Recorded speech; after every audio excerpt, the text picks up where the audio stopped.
สบายดีท่านผู้ฟังที่เคารพทุกท่านพบกับรายการวิทยุภาคภาษาลาวสถานีวิทยุ FEBC รายการ30นาทีต่อไปนี้หวังว่าจะเป็นประโยชน์ต่อท่านผู้ฟังในการดำเนินชีวิตเมื่อท่านผู้ฟังได้ติดตามรายการนี้ท่านก็จะมีความหวังมีความสุขในการดำเนินชีวิตเชิญท่านผู้ฟังติดตามได้ดังต่อไปนี้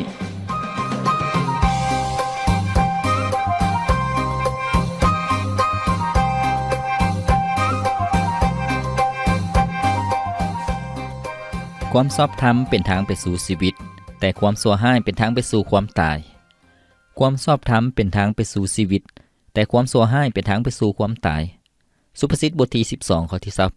28สุขสบายดีพ่อแม่พี่น้องท่านผู้ฟังที่เคารพรักทุกท่านพบกันอีกเช่นเคยกับรายการชีวิตนี้ยังมีความหวังข้าพเจ้าพรประเสริฐผู้ดำเนินรายการ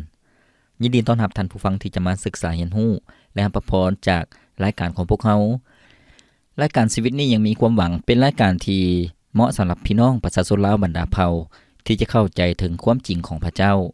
ที่จะเข้าใจถึงน้ำพระทัยและจุดประสงค์ของพระเจ้าสำหรับมนุษย์ทุกคนในทุกยุคทุกสมัยท่านผู้ฟังที่เคารพพระธรรมคัมภีร์นั่นเป็นถ้อยคำของพระเจ้าเป็นความจริงและมีฤทธิ์เดชเมื่อท่านผู้ฟังเปิดใจเรียนรู้ถ้อยคำของพระเจ้าท่านผู้ฟังก็จะเป็นคนที่มีสติปัญญาท่านฟังก็จะได้รับการเปลี่ยนแปลงในชีวิตและการดำเนินชีวิตของท่านผู้ฟังก็จะถูกต้องในทางของพระเจ้าพระเจ้าก็จะทรงอวยพรชีวิตของท่านผู้ฟังนั้นเป็นชีวิตที่มีแต่ความสุขความสมชื่นยินดีเป็นชีวิตที่ประสบผลสำเร็จเป็นชีวิตที่ได้รับพระพรจากพระเจ้าและเป็นพระพรให้กับคนอีกจำนวนล่วงหลายท่านฟังที่เคารพรายการของพวกเราได้นำเสนอได้หลายหัวข้อหลายเรื่องราวหากท่านผู้ฟังท่านใดสนใจอยากเรียนรู้แล้วก็อยากรับฟังย้อนหลังท่านฟังก็สามารถรับฟังได้ผ่านหลายช่องทางบ่ว่าจะเป็นทางเว็บไซต์หรือว่าทาง YouTube หรือว่าทางFacebook เพียงแต่ท่านผู้ฟังพิมพ์เข้าไปคำว่า FEBC ลาวท่านผู้ฟังก็สามารถรับฟังรายการของพวกเราซึ่งในปัจจุบันนี้ก็มี100 กว่าหัวข้อแล้วท่านผู้ฟังซึ่งในหัวข้อหรือว่าหัวเรื่องทำอิฐที่พวกเราได้เรียนก็คือคำอุปมาของพระเยซูเจ้าซึ่งเป็นคำสอนของพระองค์เรื่องความจริงซึ่งเป็นคำเปรียบเทียบที่พระองค์นั้นทรงสอนประชาชนให้เข้าใจในชีวิตของพวกเราซึ่งเป็นคำตัวอย่างและในหัวข้อที่2ก็จะเป็นการอัศจรรย์ขององค์พระเยซูเจ้าและการอัศจรรย์ของอัครสาวกซึ่งเป็นเหตุการณ์ที่เหนือธรรมชาติเป็นเหตุการณ์ที่น่าเงึดง้อซึ่งแสดงถึงฤทธิ์เดชที่บ่จำกัดของพระเยซูเจ้าในการปิ้นปัวรักษาคนเจ็บไข้ได้ป่วยให้ดีเป็นปกติในการที่พระเยซูเจ้านั้นทรงมีอำนาจเหนือธรรมชาติห้ามลมพายุและย่างถึงหน้าน้ำพระเยซูเจ้าทรงมีอำนาจเหนือความตายคนที่ตายแล้วพระองค์ก็เฮ็ดให้เป็นคืนจากความตายและการอัศจรรย์ที่พระเยซูเจ้านั้นทรงเป็นคืนจากความตายในมื้อที่3สิ่งนี้แสดงถึงความเป็นพระเจ้าของพระเยซูและการอัศจรรย์ของอัครสาวกก็คือผู้เชื่อในพระเยซูเจ้าที่ได้รับฤทธิ์อำนาจจากพระองค์ในการรับใช้ในการประกาศในการเป็นพยานเรื่องข่าวประเสริฐเรื่องความรักของพระเจ้าหัวข้อต่อมาพวกเราก็ได้เรียนรู้เรื่องจากการทรงสร้างของพระเจ้าจนถึงชีวิตนิรันดรซึ่งเป็นการรวบรวมเอาเหตุการณ์สำคัญในพระคัมภีร์เดิมและพระคัมภีร์ใหม่ตั้งแต่พระเจ้าทรงสร้างโลกสร้างจักรวาลสร้างมนุษย์และมนุษย์ลงจากทางของพระเจ้ามนุษย์ตกอยู่ในความบาปพระเจ้ามีแผนการที่จะไถ่มนุษย์ให้หลุดพ้นจากความบาปโดยผ่านทางความตายของพระเยซูเจ้าและเป็นคืนจากความตายของพระองค์คนที่เชื่อวางใจในพระองค์นั้นก็มีชีวิตอันตลอดไปเป็นนิจซึ่งในหัวข้อนี้ก็จะได้เว้าถึงจุดอวสานของโลกนี้หรือว่าจุดสิ้นยุคจะมีอย่างเกิดขึ้นก็จะมีการพิพากษาคนที่อาธรรมหรือว่าความชั่วร้ายจะถูกลงโทษอยู่ในนรกบึงไฟคนที่ชอบธรรมหรือว่าคนที่เชื่อวางใจในพระเยซูเจ้าก็จะเข้าในแผ่นดินสวรรค์มีชีวิตอันตลอดไปเป็นนิจด้วยความปิติยินดีหัวข้อต่อมาพวกเราก็ได้เรียนรู้เรื่องเหตุผล10ประการที่มนุษย์เฮาควรเชื่อวางใจในพระเยซูเจ้าซึ่งเป็นหัวข้อต่างๆที่พวกเราได้รวบรวมเอาและมีข้อมูลในพระคัมภีร์มาสนับสนุนในหัวข้อนี้ท่านผู้ฟังที่เคารพและในปัจจุบันนี้พวกเขาได้เรียนรู้ในหัวข้อใหม่ที่มีชื่อว่าคำสอนของพระเยซูเจ้าหรือเอิ้นอีกชื่อหนึ่งก็คือว่าคำเทศนาของพระเยซูเจ้าอยู่เทิงโนนภูพระเยซูเจ้าพระองค์ทรงสอนอยู่เทิงโนนภูย้อนว่ามีบรรดาผู้ติดตามแล้วก็ผู้เชื่อพระองค์จำนวนล่วงหลายได้ติดตามพระเยซูเจ้าก็ทรงสอนเรื่องความประพฤติหรือว่าท่าทีหรือว่าคุณสมบัติของคนที่จะเข้าในอาณาจักรของพระองค์ว่าควรจะมีชีวิตเป็นแบบอย่างแนวใดท่านผู้ฟัง ในหัวข้อนี้พวกเราได้เรียนรู้มาถึงหัวข้อความสุขอันแท้จริงหรือว่าผู้เป็นสุขพวกเราก็ได้เรียนรู้ผ่านมาแล้วใน6หัวข้อท่านฟังและมื้อนี้เองพวกเราจะเรียนรู้ในหัวข้อที่7ที่มีชื่อว่าผู้สร้างความสงบสุขซึ่งปรากฏอยู่ในพระธรรมมัทธิวบทที่5ข้อที่9ได้กล่าวไว้ว่าผู้ใดสร้างความสงบสุขก็เป็นสุขเพราะว่าพระเจ้าจะทรงเอิ้นผู้นั้นว่าเป็นบุตรผู้ใดสร้างความสงบสุขก็เป็นสุขเพราะว่าพระเจ้าจะทรงเอิ้นผู้นั้นว่าเป็นบุตรให้พวกเรามาเรียนรู้ในหัวข้อนี้นำกันในที่นี้คำที่บอกว่าผู้สร้างความสงบสุขหมายถึงอย่างท่านผู้ฟังหมายถึงบุคคลแห่งสันติสุขการเป็นบุคคลแห่งการคืนดีนั่นเองท่านผู้ฟังบ่อนใดที่มีความแตกแยกบ่อนใดที่มีความเป็นศัตรูกันบ่อนใดที่มีความเข้าใจผิดกันถ้ามีผู้ใดผู้หนึ่งเป็นผู้ไกลเกลี่ยหรือว่าเป็นผู้ที่จะเจรจาท่านผู้ฟังก็จะมีการคืนดีกันนั่นก็คือผู้สร้างสันติสุขท่านผู้ฟังเช่นเดียวกันในสมัยก่อนสมัยประวัติศาสตร์พวกเขาจะเห็นว่ามีสงครามระหว่างประเทศมีสงครามระหว่างอาณาจักรต่างๆเกิดขึ้นแต่ว่าต้องมีทูตหรือว่าเป็นต่างหน้าหรือว่าเป็นตัวแทนของแต่ละประเทศที่จะมาเจรจา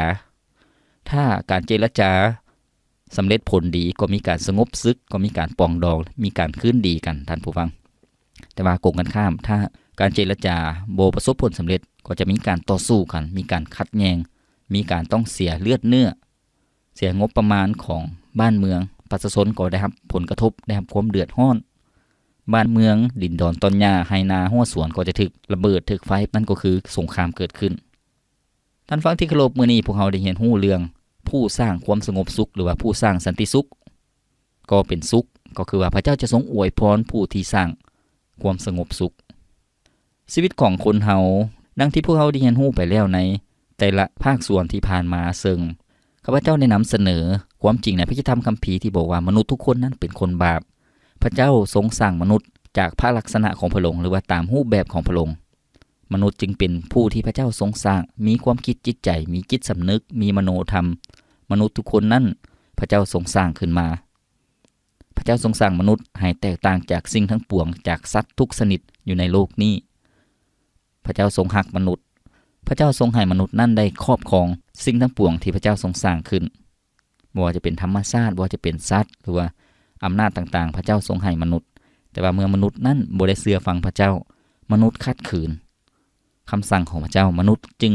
ล่มลงในความบาปหรือว่าตกอยู่ในความบาปมนุษย์เลยเป็นศัตรูกับพระเจ้าเมื่อมนุษย์เป็นศัตรูกับพระเจ้ามนุษย์ก็ปรารถนาที่จะอยากรู้จักกับพระเจ้าผู้ทรงยิ่งใหญ่ผู้ทรงมีฤทธิ์อำนาจเหนือธรรมชาติมนุษย์จึงพยายามแสวงหาหลายๆหนทางหลายๆทางออกเพื่อจะให้ตนเองเป็นคนที่บริสุทธิ์จะให้ตนเองนั้นมีมาตรฐานแล้วก็มีความสัมพันธ์ที่ดีกับพระเจ้า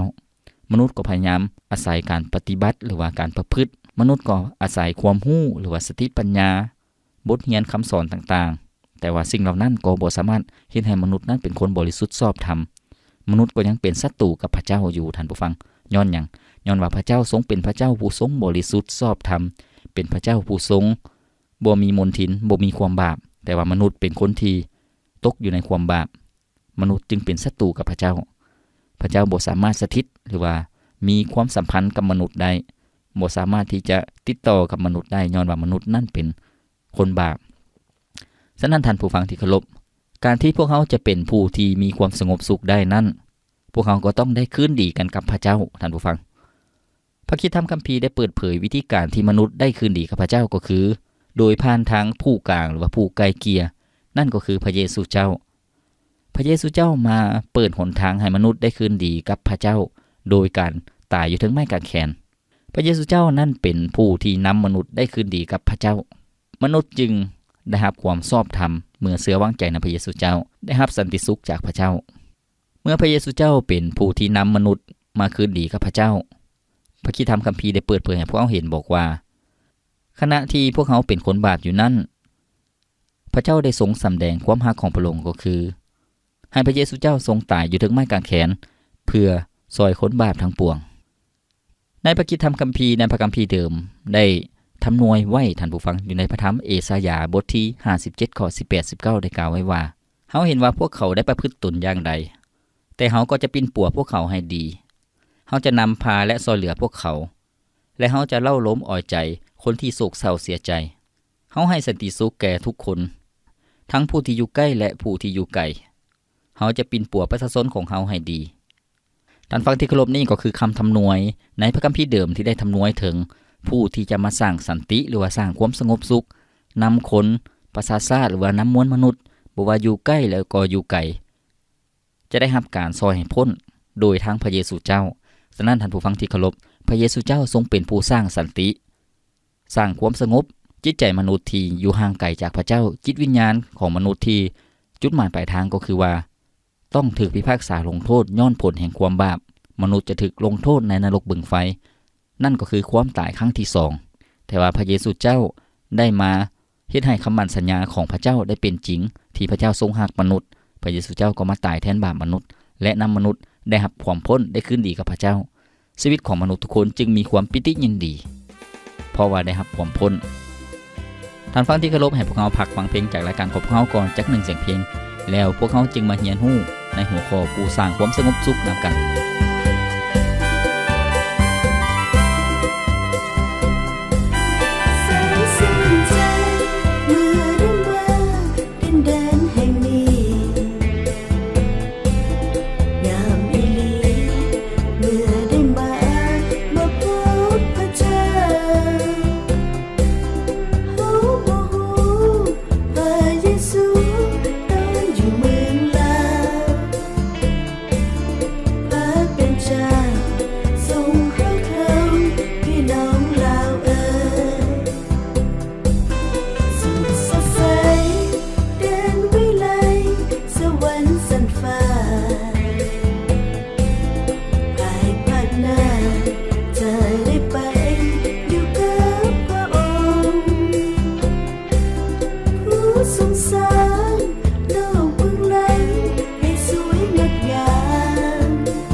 ชีวิตของพวกเขาแสนชื่นใจเมื่อพวกเขาได้พบกับพระเจ้าชีวิตของพวกเขามีความแสนชื่นใจเมื่อพวกเขาได้เข้าในอาณาจักรของพระเจ้า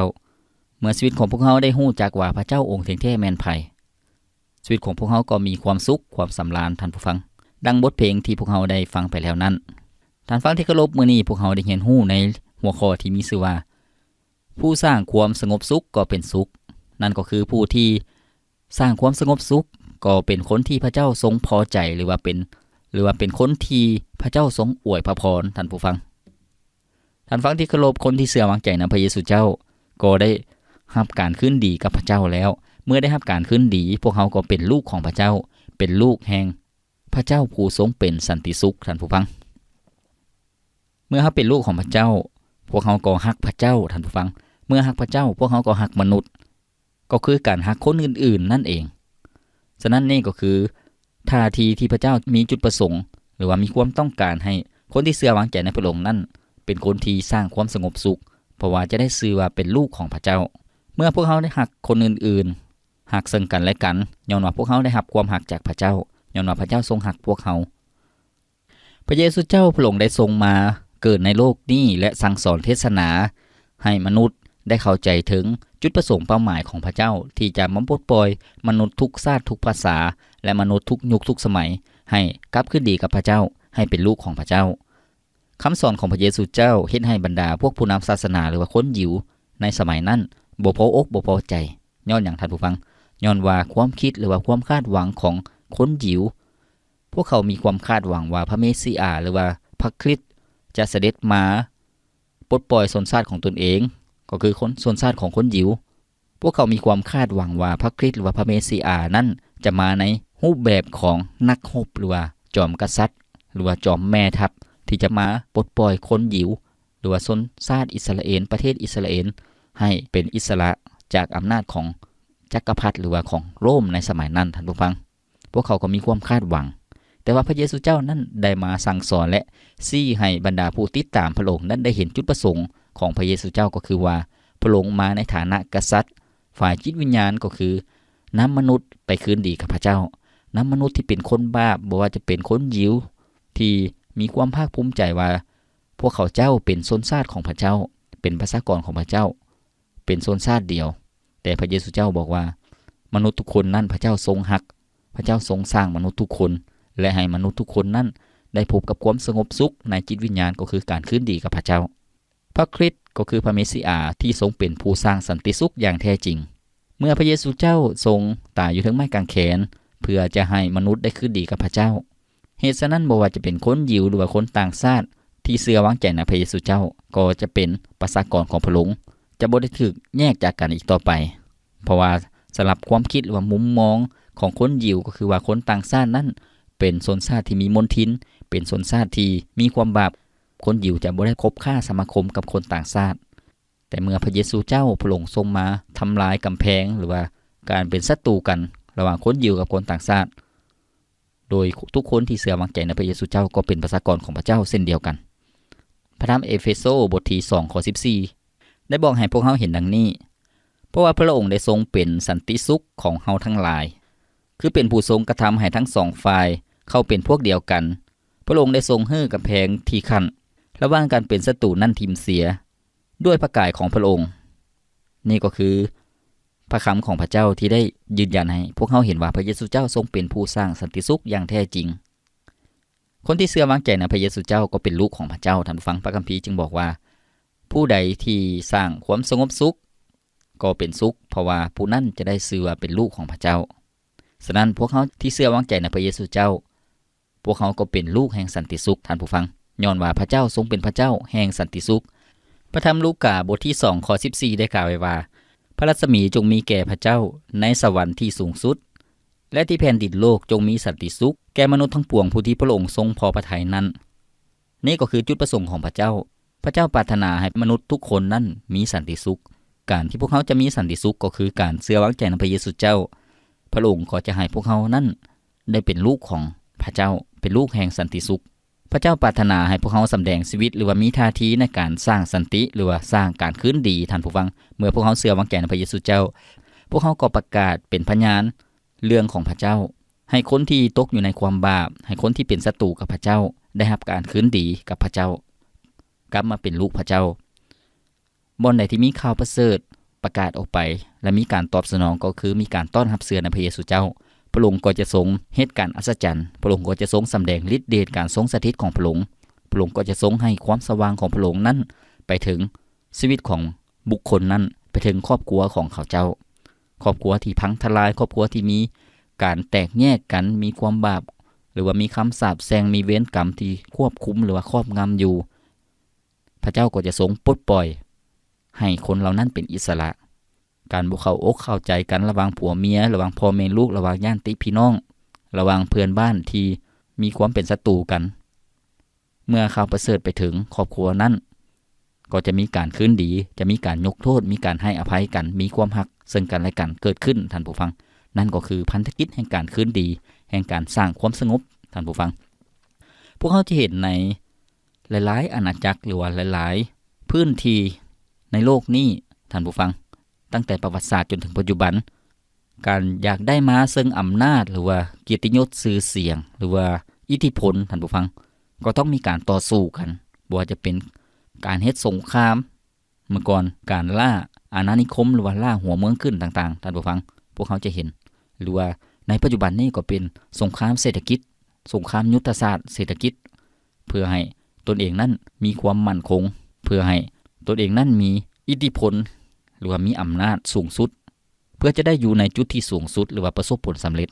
แต่ว่ากงกันข้ามท่านผู้ฟังในอาณาจักรของพระเจ้าบ่ได้เป็นแนวนั้นอาณาจักรของพระเจ้าหรือว่าอาณาจักรฝ่ายจิตวิญญาณก็คือสังคมของคริสเตียนผู้ที่เชื่อวางใจในพระเยซูเจ้าพระองค์ปรารถนาให้พวกเขานั้นเป็นคนที่สร้างสันติท่านผู้ฟังเป็นคนที่สร้างสันติสุขหรือว่าสร้างความสงบสุขหลายก่อนการแก่งแย่งแข่งขันกันการเอาเปรียบซึ่งกันและกันการเห็นแก่ตัวพระเจ้าบ่ได้ปรารถนาให้ลูกของพระองค์หรือว่าผู้ที่เชื่อวางใจในพระองค์เป็นคนแนวนั้นแต่พระองค์ปรารถนาให้คนที่เชื่อในพระองค์ติดตามพระองค์นั้นเป็นคนที่สร้างสันติสุขหลายก่อนท่านผู้ฟังในพระธรรมโกโลไซบทที่1ข้อที่20ได้กล่าวไว้ว่าและโดยพระองค์นั้นจะได้ทรงให้สิ่งสารพัดกลับคืนดีกับพระเจ้าบ่ว่าสิ่งนั้นจะอยู่ในแผ่นดินโลกหรือในสวรรค์พระองค์ได้ทรงบันดาลให้เกิดสันติภาพด้วยพระโลหิตซึ่งไหลที่ไม้กางแขนของพระองค์นี่ก็คืองานของพระเจ้าที่พระองค์นั้นทรงกระทำก็คือการที่พระเยซูเจ้าทรงเป็นพระเจ้าผู้ทรงบริสุทธิ์ชอบธรรมเป็นพระเจ้าผู้ทรงยิ่งใหญ่ประทับอยู่เทิงสวรรค์แต่ว่ามายอมตายอยู่เทิงไม้กางแขนเลือดของพระองค์ไหลออกหรือว่าพระโลหิตของพระเยซูเจ้าไหลออกเพื่อให้มีการคืนดีเกิดขึ้นฉะนั้นท่านผู้ฟังที่เคารพ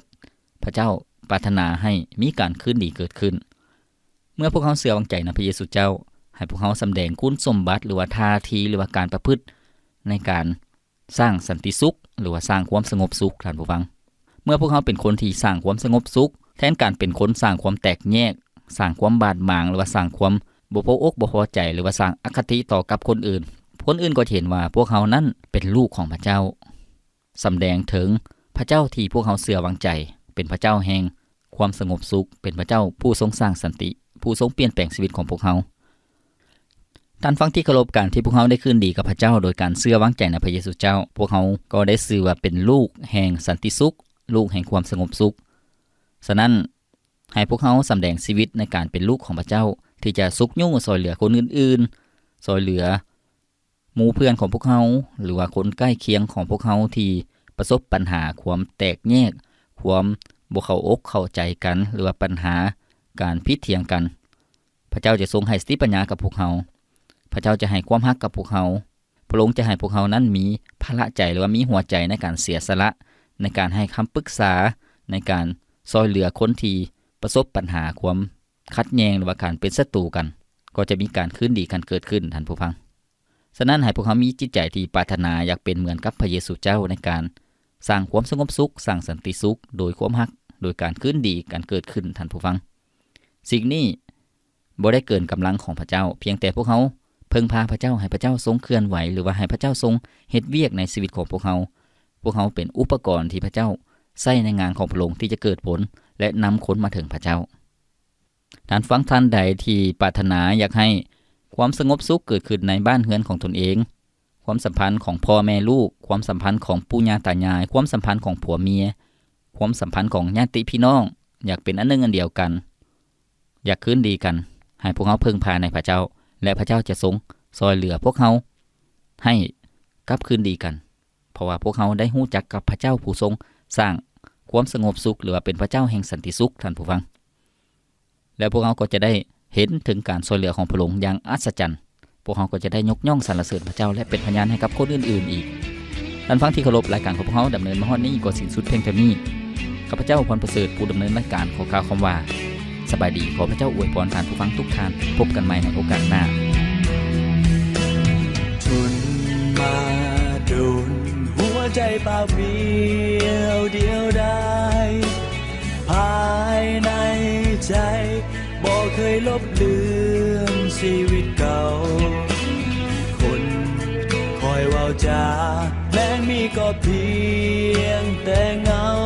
ข้างกายบ่เคยมีภัยผู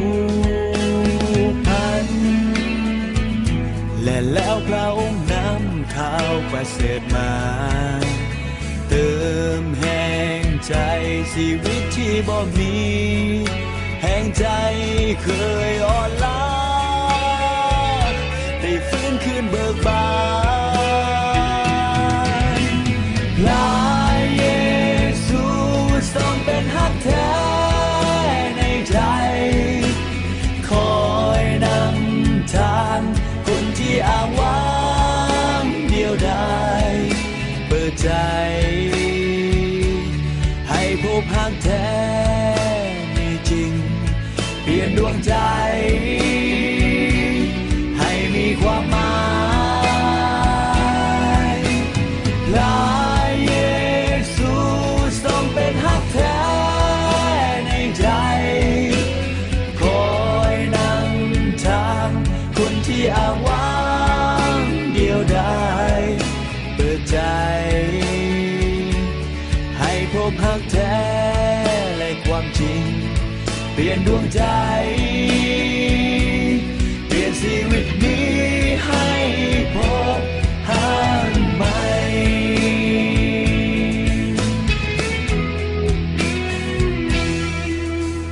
อยากโอบกอดพระองค์เข้าอยู่ในใจจะพันธนาการพระองค์ด้วยกายและวิญญาณอยากจะขอบคุณที่มอบความอบอุ่นในใจที่มีมอบแด่พระองค์จากใจและแล้วพระองค์นำข่าวประเสริฐมาเติ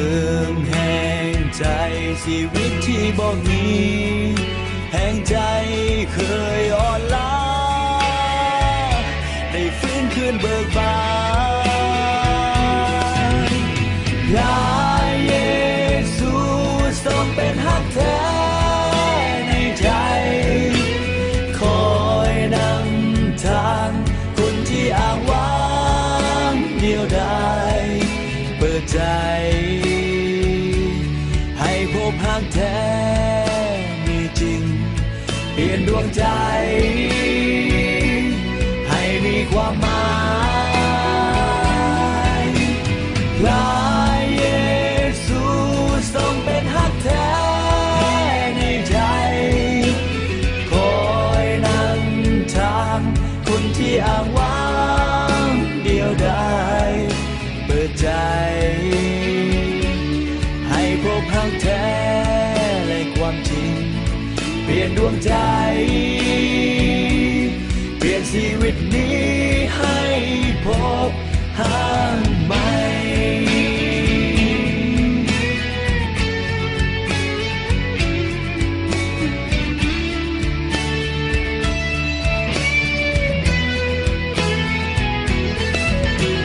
พระเยซูทรงเป็นฮักแท้ในใจ